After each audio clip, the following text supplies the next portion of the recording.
welcome to Gaming the System, the feminist gaming podcast where three intersectional feminists look at gaming through a feminist lens. And we are Alex, Jem, and Matt. And today we're going to be talking about awards. Do they matter? And this is a kind of reaction to our recent nomination in the Independent Podcast Awards and our subsequent not winning the category that we were nominated in. But hopefully, this will be a light-hearted reflection on awards and like within the gaming industry generally, or just generally outside of the gaming industry, whether they matter. Um, how do we feel about not winning? Well, we've already kind of talked about that in the previous podcast, so if you missed it, go and have a listen. Um, and yeah, and then I guess maybe just thinking about what we want the podcast to be in the future, if anything at all. um, what we might want to do in terms of because we know that we're not like we mentioned it in the last pod. There's probably areas where we could be doing things differently or doing things with a better quality or that sort of thing. But a lot of these things do depend on things like having funding available and all that sort of stuff. So I guess it's just that kind of discussion around that sort of topic. So I guess I'll kick off by asking, do awards matter? Which is a very broad question, but I think we have discussed this previously in various episodes on awards, the most recent being the Video Game Music Awards, um, or at least them developing their own category within music awards, because it was only recently recognised as a category of its own right. So again, go and check out that episode if you're interested. But Matt, do you have any initial thoughts on how you feel about awards and whether they matter? Has your opinion changed since that episode and our recent experiences? So I think my original position was that no awards matter because they are a beacon of an establishment institution. For example, the Emmys, the Grammys, the Oscars. They are all voted on by dusty old white men choosing other white men, and that's the way it's been for most of history. Um, but then thinking that awards can matter for independent, small podcasts, for example. So when a video game music award is added to, was it the I think Grammys? it was the Grammys, yeah. Yeah. Yeah. So that when it's just wealthy, massive people giving awards to other wealthy, massive people, then they don't matter because it's just them patting themselves on the back for no reason, fluffing themselves up. But when you get a very small outfit getting any kind of award, that can matter because things like awards can be a big deal. For example, the podcasts that won at the Independent Podcast Awards get to network with some big studios, so they can lead to opportunity. And on a tangent, it made me think of the Royal Honours list Mm. and how we spoke like 2 years ago about whether or not we would accept one, but since learning about the monarchy and all that stuff, and that we're fucking subjects in a kingdom, my opinion changed to no. That's so there are some awards like that are that shouldn't be accepted, but for opportunities for smaller outfits, they can be they can be a good thing to have, but not to a massive thing, not to base your worth on what institutions think. Mm. Because thinking of it's very easy to think we didn't win because we're not good enough in some areas. But then if we try and dictate what we do based on external factors like that, then that's how you're going to go insane, because it's impossible to measure that kind of thing. Yes, But I exactly. think it's enough that we want to evolve. We're ambitious and we want to evolve, and then as long as that comes out of us, then that I think that's the path forward. But I'm sure we'll talk about that a bit later. Hmm. Jem, how do you feel about it all? Um, I think quite similarly actually Hmm. to Matt, and I think that the issue isn't the concept of awards in them in itself. It's who has the power, as with all of these things. Mm. You know, it's who has the power and what they choose to do with that power and who they choose to honor with that power. And I think that we've talked a lot about this concept of, you know, we're not all free until we're all free, and we can't. I think it was Audre Lorde said that, but better. And that is really important thing to hold when we're thinking about these things. And for me, awards are a way to showcase people that have gone above and beyond their what you would ordinarily expect. So it I agree. It shouldn't just be about a bunch of wealthy people patting other wealthy people on the back or the head or the ass to spend it, depending on what industry you're in. You know, it should be about supporting people who have and recognizing the struggles that people have had to go through to get to wherever they are. So I think it's not something that's used as well as it could be, but I think something like the Independent Podcast Awards is actually a really positive thing, because they're deliberately looking to people who don't have huge amounts of funding, who don't have a lot of support, and who are basically doing it themselves and offering them greater support and advice and all of that comes, and networking and all of the things that come with that. So I think that's something, that's a way to sort of raise that awareness, and I also hope that by being nominated in the games category, that more people will come across our podcast. And it's the same with like the film industry awards. There's the, is it the Sunshine? I think I've heard of this. Yeah, Sun, oh no, it's going to really annoy me. Sun, I can do some searching while. anyway. Yeah. Yeah, search it up, Alex, because it's going to really annoy me. Sun, anyway, and that happens every year, and they are really good awards. You know, the films that win that are usually not the blockbusters that are winning the Oscars and the BAFTAs, but they're like smaller, more independent movies that are usually well worth watching. So I think there is a value to awards, but I think it can be used as a force for evil. Yes. I believe it's called the Sunshine Film Festival, but I could be wrong. But yes, definitely there is something with sunshine attached to films that recognises um, independent films, which is great to hear as well. I think I am largely in agreement with you both. Awards, I think often award systems are more about who you know than what you know, as it were. In a lot of industries, a lot of time, um, recognition comes through connections you make, which can be a kind of cynical way of looking at it. But often those are a lot of the bigger awards tend to gravitate towards. Also, money is a big factor um, as well. A lot of the sponsors of award shows can be controversial. Some of the larger ones, certainly.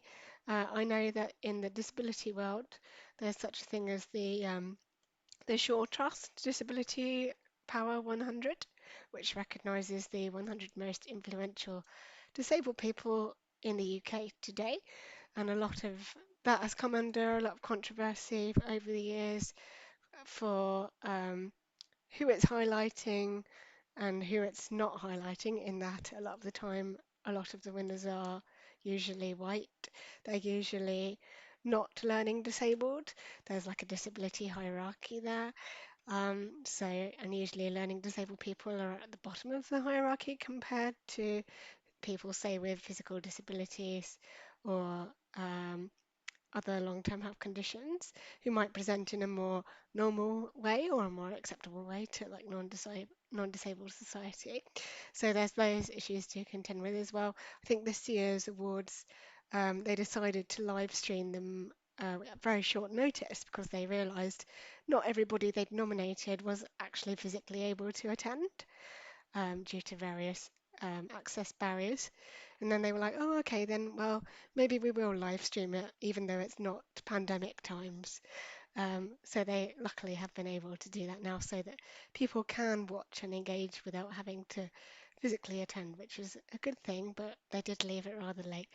So I guess in comparison, those are some recent things that I could bring into the discussion in terms of priorities of people organising awards do not necessarily align with how people feel about the content that the awards is based around, if that's making sense.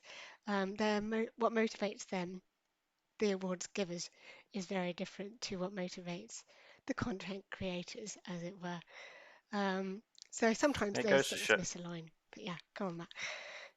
It goes to show that the most marginalised and the people who are less visible, they're always the ones that are left out Mm. because it's about the people in charge organising things. Yes, it's So to if big people them with up. It's to say, oh, look, aren't we good handing out all these awards? Isn't that brilliant of us? It's that yeah, kind of perspective. it's so interesting with the disability hierarchy of they go, oh yeah, we forgot about the people with learning disabilities because none of them are in this room Mm. doing it because in the disability hierarchy we have more privilege than uh, than these people, and so that's when it always comes down. Even with you've got well-meaning people, it doesn't matter what the awards are. Mm. The people in charge they have to reflect the community that they're trying to present awards to because they won't understand the just because they get a disabled sticker on their car doesn't mean that they understand the disability of every kind of No, disability. exactly. Yeah, Um, and yeah, and yeah, so that's a really interesting point that I hadn't yeah. considered. I think in terms of bringing it back to gaming, there's an awful lot of games out there, as we know, and not all of them are going to get recognised. And there's so many that are independent that are just they just go unnoticed completely. And I think the interesting thing about like the world that we're living in now is the way that how things can go viral and how that can change everything. It can take one little video, one short on YouTube, say, to go viral, and it changes everything. Um, and it's just interesting to reflect how, like, I guess you could call them like sliding doors moments, how those can change the landscape for independent makers and creators who are out there. And all it takes, sometimes it is just luck. I'm not saying that people who win awards don't work hard and are just lucky. Of course, everyone works hard, but yeah, it's just interesting to think about those variables and how they come into play. Um, yes. Now, What you said a moment mm, ago about um, the biggest thing again, it's seizing the means of production, yes. the power that particularly TV and well, mainly TV stuff, is they were the kingmakers forever. Like Mock the Week, the guy who ran it just didn't think women were funny, Mm, and so only yeah. booked one woman at a time for the entire time. Whereas now, um, funny women can just get together with a couple of microphones and take over the world, and that means that those people with the reins of power, they have less power over stuff because there are so many other avenues through which people can get not just notoriety but good money. And then that means that people aren't as bothered about award ceremonies because they find a short of a comedian on TikTok and they go, oh, he's got a podcast. Oh, the podcast is brilliant. I'll sign up Yeah. to their Patreon. And it's that thing of cutting down. So these awards need to convince us that they matter, that these awards are worth the shine of legitimacy that they try and portray. Like we're the highest level of awards. Well, prove it to us, show us why. So that's an element where they need to improve. They need to go, or otherwise they're just going to disappear because no one's going to care. Yeah, that's such a good point about relevancy as well. I think, the world's changing. They're not the gold standard so much as they were in decades past. You know, when you think about how formats have changed and things, and even within the gaming industry, you've got things like E3 doesn't really exist anymore. I believe, as far as I understand it, it's not going to happen again. And that was where everyone came together to showcase their games on this massive platform. And obviously, there are gaming conventions that still run, big ones, but it just shows how the landscape is changing. Audiences' needs are changing. The way that audiences access gaming content is changing. So in fact, that changes how gamers and developers need to operate. And the same probably could be said of the podcast industry as well. So it's just interesting to think about from that perspective. Yeah. Oh, sorry, Jem. I think you're muted there. There you go. Yeah, Yeah. I was muted. Yeah, I think that it's. I think it's a double-edged sword. The fact that people can just get out there and do their own stuff, and how the industries work. But I think one of the things that we've talked about all the way through is that lack of diversity causes lack of diversity, and that and I think that one of the reasons why the Apocalypse Players won the award at the Independent Podcast Award is because the judge who they quoted self-confessed, said they didn't know anything about this area. Which I thought was Now incredibly I don't know whether they just meant role playing or whether they meant yes. gaming, but let's say that they meant gaming. It does matter to know the area, because then you know what you're looking for, and then you would know that what they were doing isn't unique. I'm not saying they don't do it well, but it's that the judge was sort of like, oh, this is amazing, I've never heard anything like this before, yes. and it blew my mind. But actually they're not doing a unique thing, and so I think not having people who have an understanding of gaming led to that decision, or at least influenced that decision. And I think, we have the same things with not having people of colour or not having disabled people also in the judging process and the judging positions. And that's why, no matter how hard they claim they're trying, the Oscars and the BAFTAs and all of these awards are still failing to have enough women, enough people of colour, enough disabled people winning awards. And it isn't to do with the fact that there aren't enough of them out there. It's because they are lazy and they're not doing the work, and I think that is an issue across the board.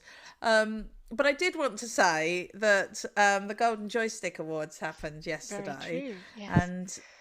And Baldur's Gate just completely trounced everything. I think Absolutely. everyone must have just been like, there is literally no point in us going to these awards. No one other than Larian are going to win. And they won apparently a record-breaking Wow, 7 awards. that's And, loads. They probably in didn't my sit opinion, they down for deserved about it. half an hour. They're just standing No. up, going up over and over. Wow.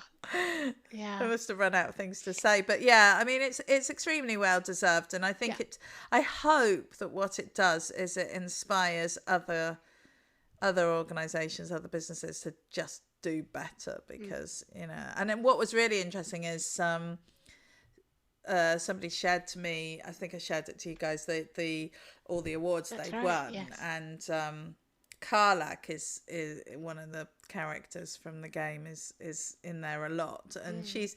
she's just awesome. The characters that they have, They're all so rich, aren't they? Yeah. they are, I mean, I've not and got very far, they have but yeah. such, yeah, Yeah. they have such depth, and you just become really attached to them. And my biggest challenge when I'm playing is, who do I leave in Mm. camp? Because I just want to take all of them out with me, not because of what they can do in a fight, but because I want to hang out with them. Yeah. so so I think sometimes awards are well deserved and recognise all the hard work that people put in. And probably reflect popular opinion as well, I expect. Given that Yeah. we're all very much enjoying Baldur's Gate, we must do a podcast on it at some stage. Um, Uh, I think I wanted to talk about the fact that we know what we're doing with this podcast matters to us, because what's most important, I think, is that we enjoy doing it and we enjoy talking about what we're talking about, which we do. We know that we're presenting our authentic experience of what we love, which is gaming, and looking at it through a feminist lens, as we often uh, like to say at the start of every episode, because we know that it's not talked about enough. And if we know that, we're obviously going to keep doing our thing. But in terms of the future of the pod, how do you see us sort of developing and pushing what we're doing to new levels, I guess? Are there things that obviously we know that our content is king? What we're talking about is the thing that matters most. Um, but I guess if we had won the award and or receive a large amount of magical funding from somewhere, and the magical ability to do whatever we wanted with the pod, I guess is my question. What would you like to do with it? Matt, I'll start with you. So the I think about this because I have a an old habit that I'm trying to break out of constantly moving goalposts where I think, oh, that'll be enough. And I find myself thinking, oh, unless we get 500 Patreon subscribers, I won't be able to be happy until we get that. But then thinking about taking a step back and thinking about it in perspective, if we can make enough money to break even, that's a massive triumph. If we make any more money, we can just put that in our game in the system piggy bank, and then getting to a point. So really, it's if we paid ourselves minimum wage for the amount of work we've done, we'd be have thousands of pounds each. But that makes me laugh thinking about. But just being able to invest it in like the tech side of things. So, but for example, we've moved on to Squadcast now, and that's a little bit more expensive, but the quality difference is absolutely off the charts. Mm. And I feel like um, just not stopping. We tweak things and we add things and we test things, but the only thing that matters the most is that we don't stop. That's the thing that 90% of podcasts fail at. They'll go for like 6 months and then they'll peter out. Whereas we, like you say, the conversations, that's the foundation of all of it, and that's and we love doing that. And so just as long as we don't stop, Mm. we'll continue to evolve and get better and exciting things. Indeed, yes. Yeah, absolutely. I think that's spot on, really, and I think it's everyone says that you should just enjoy what you do, and people will come. And I think that it would be lovely if that was true, but unfortunately, we live in a world of bonkers algorithms Yes. and organisations that are just trying to make money out of everyone's love.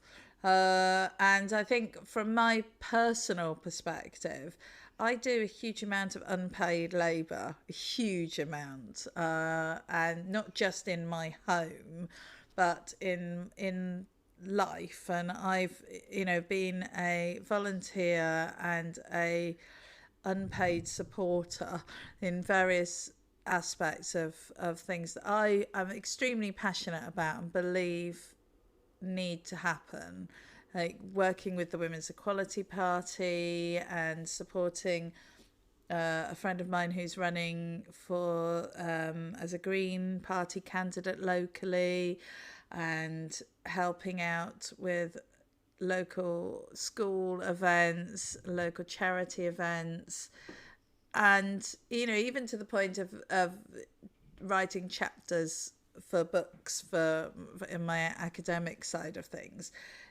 None of this is paid. None of this is paid. And I feel that if we could just get paid for what we do, not huge amounts, just to acknowledge the amount of time and energy that's put in just to cover that cost, that would be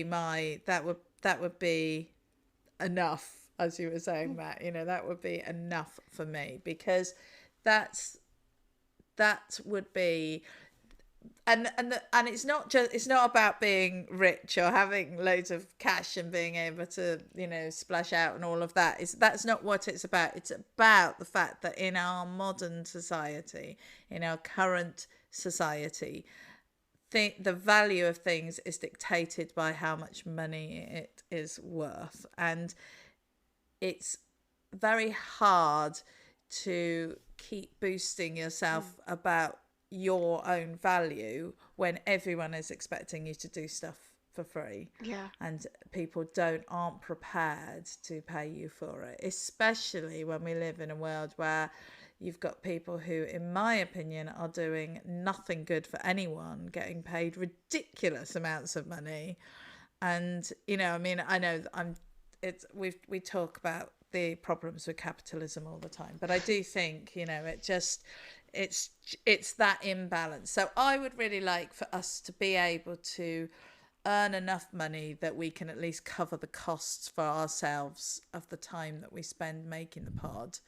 But don't worry, I'm going to do it anyway, because I just love doing it, and I love, I do love it. I do love it, and I do it for love.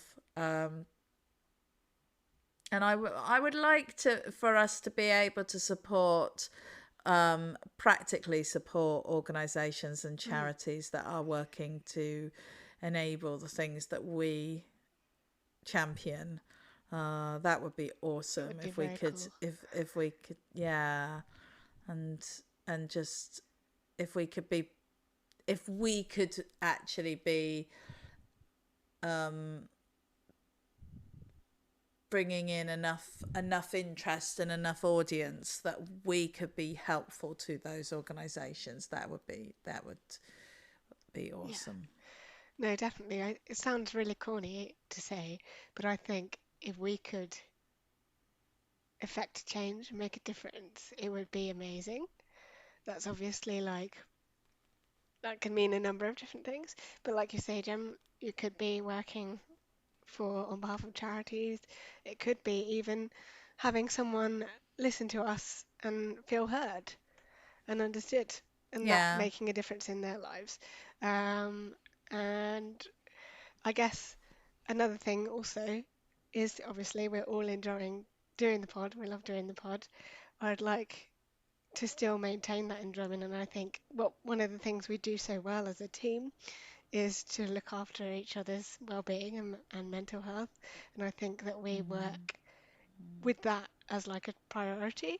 So to keep going with that and to cut ourselves some slack and to give ourselves time to kind of take it all in and well, this is going to sound like a meditation exercise now, but to be grateful and express gratitude for it, and to give ourselves a break as well, because, like you say, it is unpaid. A lot, well, it basically all is unpaid work we're doing in our free time, using our own money to prop it up, and sometimes that takes a lot of mental and physical energy to do, on top Yeah. of everything else that we're doing in our lives, to keep living the way that we're living and where we are living and all that sort of stuff. So, um, to make sure that side of things is good, if I could guarantee that, that would be in a magical way. That would be very helpful. But I think we're doing a damn good job of it. I'd like to be able to do more live shows because those are very exciting, and to get paid for appearing would be absolutely mind blowing. But whether that's ever going to happen, who knows? Um, yeah, all sorts of different things. I think the exciting thing is that we don't know what's going to happen, and as long as we keep doing it and putting ourselves out there and saying this is who we are, this is what we care about, and we think you should care too, then who knows where it's going to take us. And I think that's very exciting. So yeah, that about wraps up this episode, I think, for today, unless anyone And I has just I anything just add else. one more Yeah. thing. Yeah, the unpaid labour thing again is such a massive feminist issue Mm, because women do that, of have course. been doing that. The foundation of capitalism is women's unpaid work, and I agree completely. There are so many things that in life where tremendous amount of mental, physical, and emotional labour is being undertaken, and it's written off as, well, if you're not getting paid to do it, it can't be that hard. Mm, If you're not getting paid for it, then it's because it's not very difficult. Rather than recognizing, if we could pay ourselves a minimum wage for the work we've done, if we could make enough money to first things go, we'll pay ourselves £5 for half an hour, and then that would be such a it's amazing making money for something that you enjoy. And again, it would just be a nice extra to have that. And it's about, again, we support each other, we affirm ourselves, we understand our worth. But it is draining having to do it all internally mm, all the time. yes. So one thing I would like, if we could have those sexy Rode microphones. Yes. Though I Yes. think they're called Rude ones. Those, I'd love one of those, or Shure. If we could all get one of those Excuse me, I think sexy. my It is very microphone's pretty sexy. Yeah. sexy. It's a bit sexy, Look at but that. I would, For audio yeah. listeners, it's black and red, which might help with the sexiness image. It's a Uh, HyperX one. Very cool. Yes, there we are then. This is not an advert. No, there are other microphone Sponsors. sellers. I I'd love think. to be sponsored. Yeah, sponsors also. Those would be very cool. Anyone out there listening, give us a shout. I'm sorry, I've got one Go final on thing then. that Go on just then. reminded me of. Another problem with establishment awards and stuff like that is that it can influence creators to try and fit into a mold. Yes. You think, I'm going to try and do something differently in the hope that these awards people will Take recognize it. notice. Yes. Yeah. So Yeah. Very true. Very true, man. There we are then. Well, that wraps up today's episode. Thank you for listening. Oh, sorry, Dan. Did you want to say anything else? Are you? I did not check. I'm done. You're all good. Excellent. Well, thank you for listening, everybody, and watching. We've got new content for you every Thursday, and you can find us on all your usual podcast listening and watching places. Please subscribe, please like, please share with anyone you think might enjoy our content, and give us feedback. Let us know what you think, and we'll probably be seeing you very shortly for the lead up to Christmas and Christmassy times if you celebrate. So we'll look forward to that and we'll see you again soon. Bye.